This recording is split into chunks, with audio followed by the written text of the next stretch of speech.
Hey, everybody. Welcome back to this episode of Think Virtual Live. Jamie and I are looking forward to talking with Ellery Fink. She is Director of Onboarding Services at Toast. They're digital solutions for restaurant operations. Ellery, we're looking forward to talking with you today. We're going to get into all the nooks and crannies of what you do for a living. But one of the things, because this is Think Virtual, and you oversee a big virtual team before COVID, and now COVID hits, and it even changed the game of working virtually.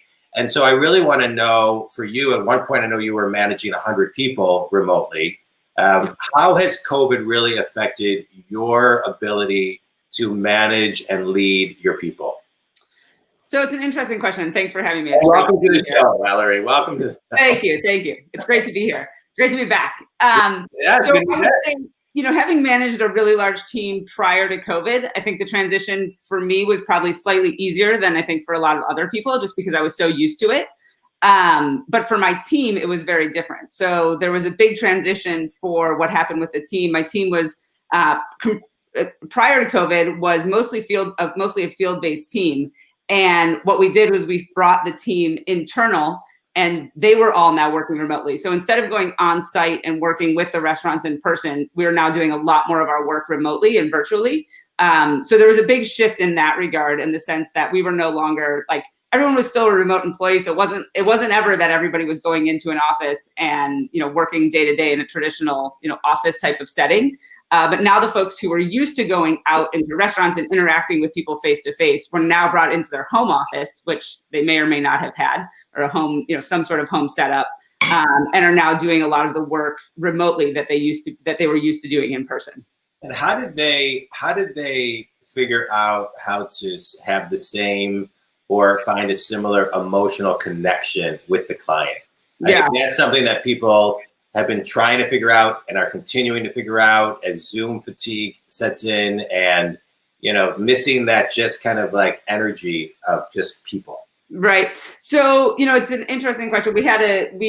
We were already in the process of building out a pretty large remote implementation team pre-COVID. That was sort of the way that the business was going, just because it was a more efficient model for getting restaurants implemented and set up with the restaurant point of sale and all of the digital solutions. It's all relatively easy to be done remotely. There are some, physical aspects of it, like actually physically connecting equipment. So I think a lot of it was really about building those relationships and having multiple conversations over many different stages of the implementation process. We did, some people do Zoom, some people do FaceTime and do walk around as they're trying to do the physical piece of it. But the thing for restaurants is that their operations were changing so rapidly, and there was so much going on, especially right at the height of, all of the closures and things happening for restaurants, that it was almost like everything was thrown up in the air and everything had to be reinvented. So this was just another one of those elements of kind of pivoting and rolling with the punches. But for the team, I think, now that it's continued, obviously, for many, many months more than originally anticipated, it has now turned into, what are the best practices for these types of solutions? Do we do everything over Zoom? Do we do, we have a new tool that allows us to enter into their physical POS, where we can take control and show them what to do. A lot of it is about talking. Restaurateurs are really don't spend a lot of time behind a computer in general. So we do a lot of texting, a lot of, picking up a phone for a quick call just to connect with our customers to make sure that they're getting what they need. Yeah.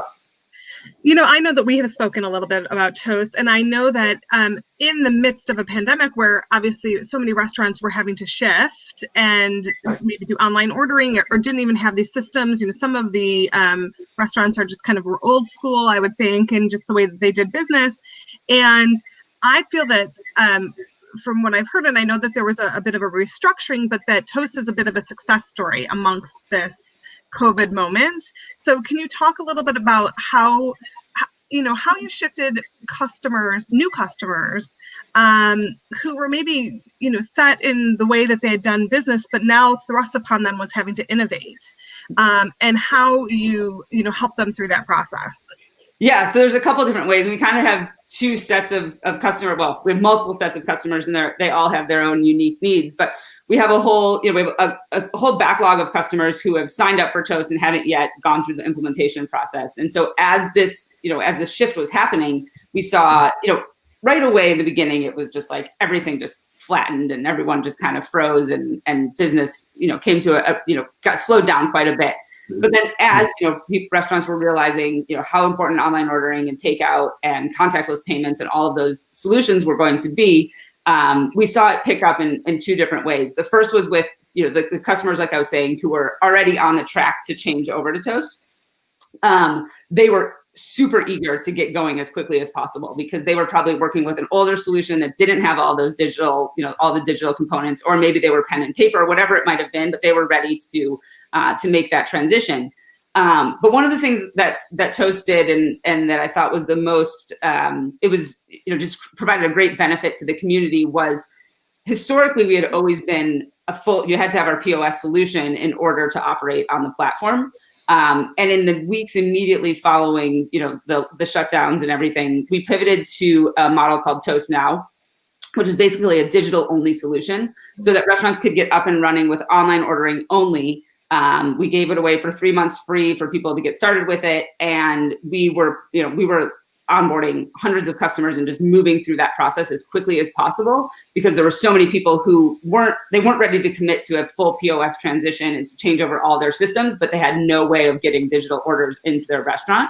And so that was a huge, a really big move that the product team and the engineering team worked on, super quickly in order to make that accessible for a lot more customers than we would have ever had, than might have ever signed up with to work with our system. Yeah. And I'm sorry. I just wanted to. So I just think that's a testament to innovation and really what we're seeing that companies need to do in order to adapt to a situation. So kudos to Toast and the team. But John, I know you wanted to jump in, but I'm going to rewind. I want to rewind for a second. Toast for the innovation. I want to rewind for a second because I've known Ellery for a long time, and before Toast. I don't think you were working with a remote team. I think you were more I'm thinking way back, so I'm not sure exactly what you had in between. But how do you feel like, okay, so you went from working kind of in an office type of setting, I believe, with the travel and the adventure business, and then you're suddenly shifted to this remote management. How has your management evolved? What are the tools that you feel like you use to become really clear and hold people accountable, but also, like, I find you to be a very stabling force, your energy and your personality, and to bring that through in a remote way, it's a shift. So how did you make that shift? Yeah. So when I started working at Toast, I lived in Boston for a short period of time and I was working in the office. My wife got a job back in California, so we moved back here and I became a remote manager at the time and had part of my team was in Boston and then part of my team was spread out. And over the following couple of years, it ended up that my team expanded and it became mostly everybody that was working remotely. So I had, a large team of people and there was still a chunk of people that worked in Boston. But for the most part, the good majority. And I think utilizing the tools that are out there, I mean, the top two that I would say, outside of the standard email and text and phone, are definitely Slack and Zoom are the two tools that I use the most, and Slack especially. And I've even in the last several months, I have really taken to a lot of the features and workflows and things that Slack offers in order to stay engaged with the team. But what the thing that I think is the most important in managing remote teams is sort of creating the sense of belonging amongst the whole team and making sure that even, I have a team that's spread out all over the country, that there is a point at which every week we come together and we talk about what's going on and we have a check-in. There's a point at which every week I'm checking in with my direct reports, at least individually, a one-on-one check-in to make sure that people are doing well.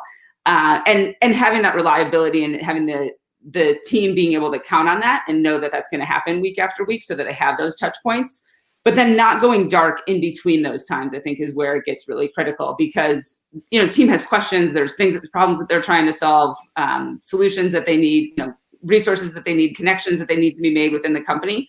So really just making myself available, mostly on Slack.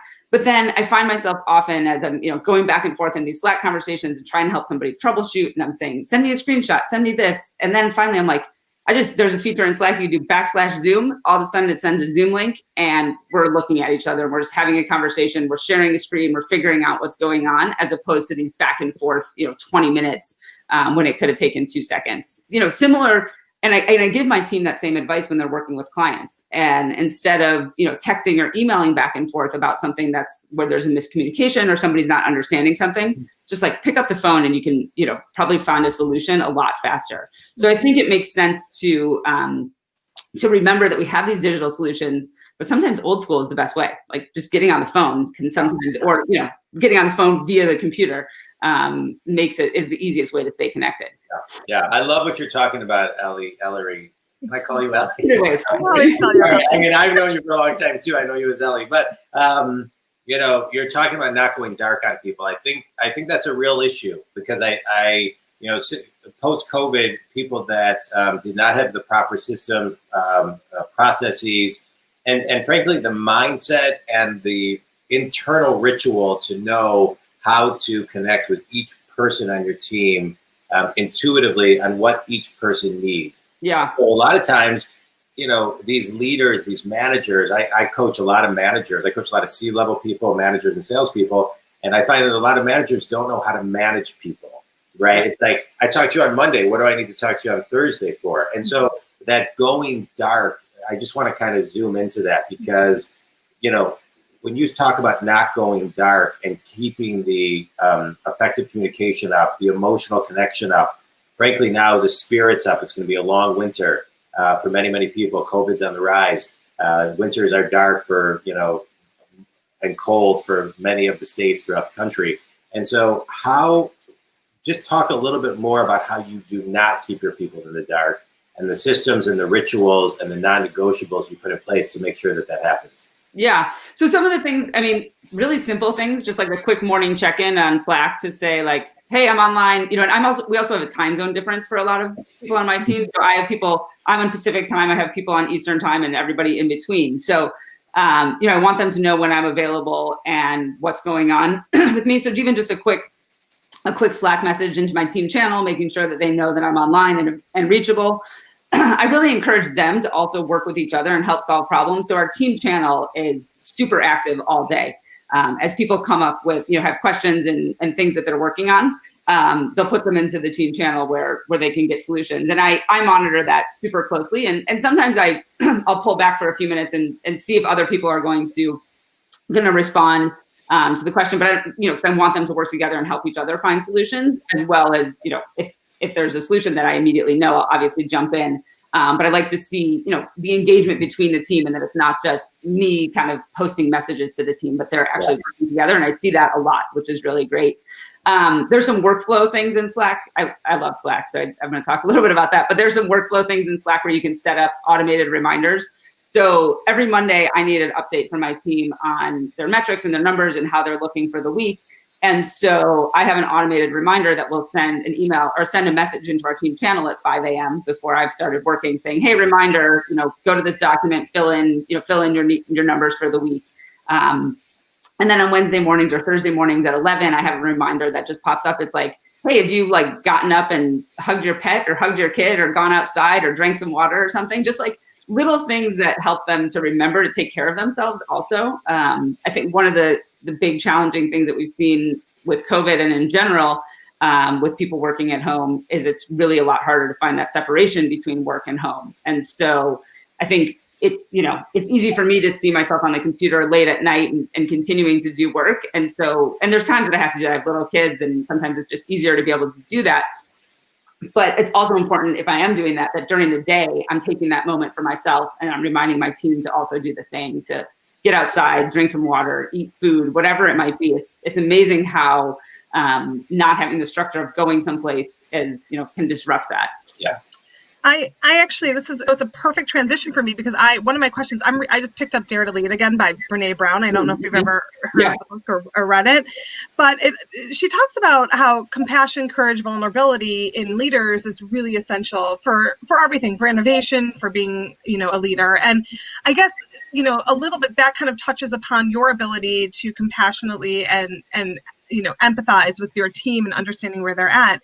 How else, I guess, as a leader, does that show up for you at all? And also, how do you create culture? A really solid culture. Your team's all over the United States. Some people come in new, some people have been there for years. So how do you help facilitate that culture, the compassion, the courage for them to be able to speak up, and be authentic in themselves and then as a team? Yeah. I have one add-on to that, Ellie, Yeah. because Joanna and I actually visited you in Boston before you moved to California, and I was at the Toast. I think it was the headquarters. Yeah, it was. One of the things that I thought was so cool was the culture live there, right? You had all the conference rooms were named after different bread. We walked by the challah conference room, the rye bread conference room, the pumpernickel conference, right? I mean, the energy there. And so how do you keep that flavor and culture, Jamie, just on top of yours, when people aren't in the office and, you have like, hey, we're having a challah meeting. Like, like how do you bridge that? Yeah. No, it's interesting. I mean, it's hard, and I think that there is the reality that some of that, camaraderie and that sense of that palpable energy and culture that you can feel does get lost a little bit. And you have to be really intentional, I think, is the key thing with it. And you can't just expect that it's going to continue. And so, I think Toast in general as a company has done a really good job of that, maintaining what are now called our one team meetings, so a full company-wide meeting every month where we're getting updates, understanding what's going on with the business, celebrating successes, bringing back some of the things that we've otherwise would have done in person. So, especially for managers, there's been, a lot of focus on manager development and training. So pulling in sessions that are designed specifically for managers, bringing in guest speakers, making sure that we still have the resources that we need. And just because we're not in an office, that we're not getting them. We have Slack celebration channels. We've got, we just implemented a new tool called Bonusly, which is a way that everybody in the company at the beginning of the month gets 50 toasts, which are kind of have a small dollar value. I think it's like 10 cents. It's really not about the dollar value, but basically you can share those out with across anybody in the company and explain why, what they did that was helpful, or how they, how they helped you in some way or helped a customer or whatever it might have been. And then you can redeem the toast that you earn for prizes and gift cards, or to get more toast to send them off to other people. And as somebody who's always been an advocate for employees and for creating the culture, I actually volunteered to be the Bonusly champion for the whole customer success group. So for our entire team. So I've been the one that's kind of encouraging our teams and our managers and the individuals to, get out there, use your toast, give them out to people, and then go redeem the ones that you get to give more. And it's been a super fun, super successful thing so far.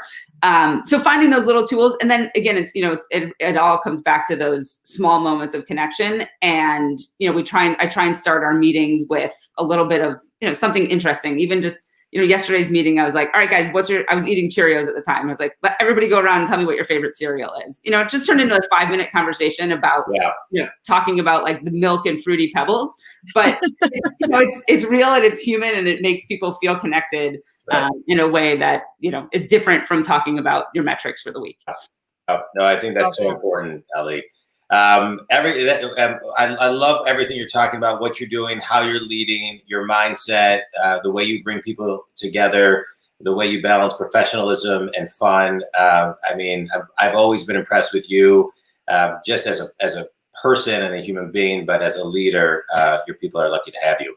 You ready for a quick speed round, Ellie? Oh, John, the speed rounds stress me out, but let's do it. I agree, but I'm on the other end of it, so I'm good. Easy ones. You got to roll with the punches, right? This is the year of pivoting, adapting, and getting out of your comfort zone. Favorite book and why?